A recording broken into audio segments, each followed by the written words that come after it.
Conspiracy theories are most often a smokescreen to divert us from the true evil. My dad was right. This family's money is dirty. Imagination is far more fascinating than reality.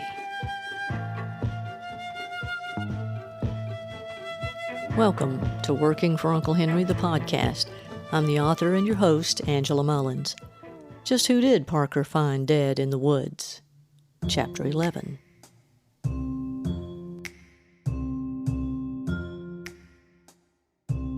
Henry was initially perturbed Parker had not contacted him about finding the body before calling the police. The next day, he quickly got Parker occupied with sorting a stack of books spread out on the library desk. His instructions were to put the books in copyright chronological order and reestablish them on the shelves. It felt like punishment to Parker. Henry sat at the chess table practicing, a favorite pastime. His silence added to Parker's guilt. Guilt he couldn't explain because he didn't understand what was so wrong about calling the police. Finally, he ventured to break the silence. "Are you devising a new way to beat me?" Henry stared ahead, tracing moves or something imaginary in the air. He didn't respond or acknowledge Parker's question. The awkwardness finally eased when Gerard ushered in Bobby Scott, officially dressed in his police chief uniform. "Bobby!" Henry got up and strolled over to greet his friend. "Good to see you.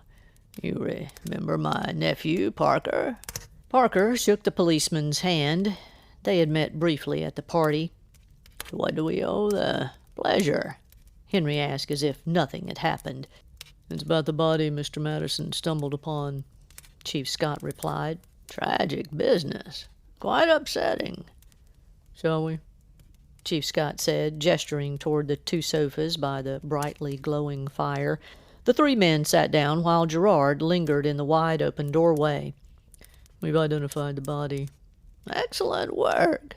Henry lit his pipe and puffed, releasing a sweet cherry aroma into the room that would have been relaxing had the topic been something else. "It was actually a guest at your party." Parker shifted his position. He knew he'd seen that person before. Henry pulled the pipe from his mouth. "Really? Who?" The chief consulted his notes. "That guitar, quantum mechanics professor at MIT. Henry rubbed his chin. "Ah, yes." "What do you know about him?" "Not much." "But you invited him to your party?" "Well, he rather wrangled an invitation through a mutual acquaintance." "Sir?" "He had a cockamamie new theory on the manipulation of particles and their transportation through time and space. He wanted to present it to me in hopes of getting some funding for his research." The chief hesitated. "What kind of theory?"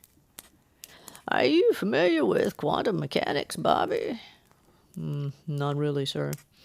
"I'll keep it simple, then. He wanted to use gluons in atoms to bind more particles together to make bigger particles, big enough to eliminate the wave pattern of their trajectory and better control their destination." The chief's eyes started to glaze over.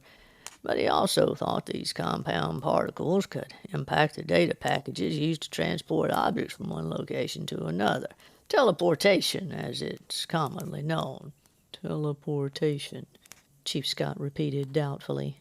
"It has been done with individual particles. He's trying to do it with bigger particles." He took a puff from his pipe. "But his theory was seriously flawed. Cockamamie." "Oh?" Chief Scott reviewed the notes he had been taking. "Who was the acquaintance?" "What?" "The mutual acquaintance Qatar used to get his invite." "Oh, I don't recall. I'll have to check the guest list. Edith has that. She's not here at the studio. Had to unwind, what with a party and a dead body on the property." He spoke between puffs. "Actually, it was just off your property, sir." "Ah, good. That'll make her feel better." Chief Scott turned to Parker. "Did you speak to Mr. Qatar at the party?" No, not really. I was standing beside him at one point. He made some comments, not to me directly, just talking out loud. What did he say? Parker hesitated. I'd really rather not repeat it. He was talking about my cousin, Miss Vincini. The police chief nodded as if he understood and could probably fill in the gist of Qatar's comments. Is she here? Henry quickly responded. No, she had to get back to the city. When was the last time you saw Mr. Qatar? At the party, Henry replied matter-of-factly. Yes, sir, but what time did you see him leave? Henry rubbed his chin as if in deep thought to the answer. I don't believe I did. I didn't say goodbye to everyone, but it is a little odd considering he was vying for my support. Maybe he got angry and left when I laughed at his idea. Not sure when I last saw him. Chief Scott turned to Parker for an answer. And you, Mr. Madison, when did you last see Qatar? For several reasons, Parker didn't want to answer this question. The last time I saw him, he was with Jennifer. Henry chuckled. That girl knows how to work a room. I expect she danced with just about every man at the party. She danced with you, didn't she, Bobby? The chief blushed. Yes, sir, we danced. The dance had been, for him, like most other men in attendance, the highlight of the evening, one he anticipated each year. Being in contact with and having the attention of a beautiful, sensuous fashion model for just a few moments. His wife indulged him. After all, it was only a dance, and she knew that. So neither of you saw anything suspicious with Mr. Qatar? Parker didn't mention anything about the elevator. He wasn't sure what he had seen, or if he had seen anything other than a bag of laundry. So he decided to keep that to himself for the time being and avoid upsetting Uncle Henry more. Just a normal party, Bobby, Henry answered. Why all the questions if you know who he is? Well, he didn't die from exposure, as we originally thought, sir. He had a bullet lodged in his brain, .22 caliber. For the first time in the conversation, Henry seemed shaken. He tamped the tobacco in his pipe, put it back in his mouth, and relit it as he gazed thoughtfully into the fire. After a few moments of silence and no reply from Henry, the chief asked, You'll get back with me about the mutual acquaintance once you've reviewed the guest list? What? Oh, yes, absolutely. Gerard ushered Chief Scott out. Henry returned to his chess game. Parker watched from the fireplace. Neither of them spoke. Henry seemed to have put the whole thing out of his mind. Parker wondered why. Uncle Henry? He eventually asked. Henry studied the chess table intently, pondering his next move. Yes, he finally responded.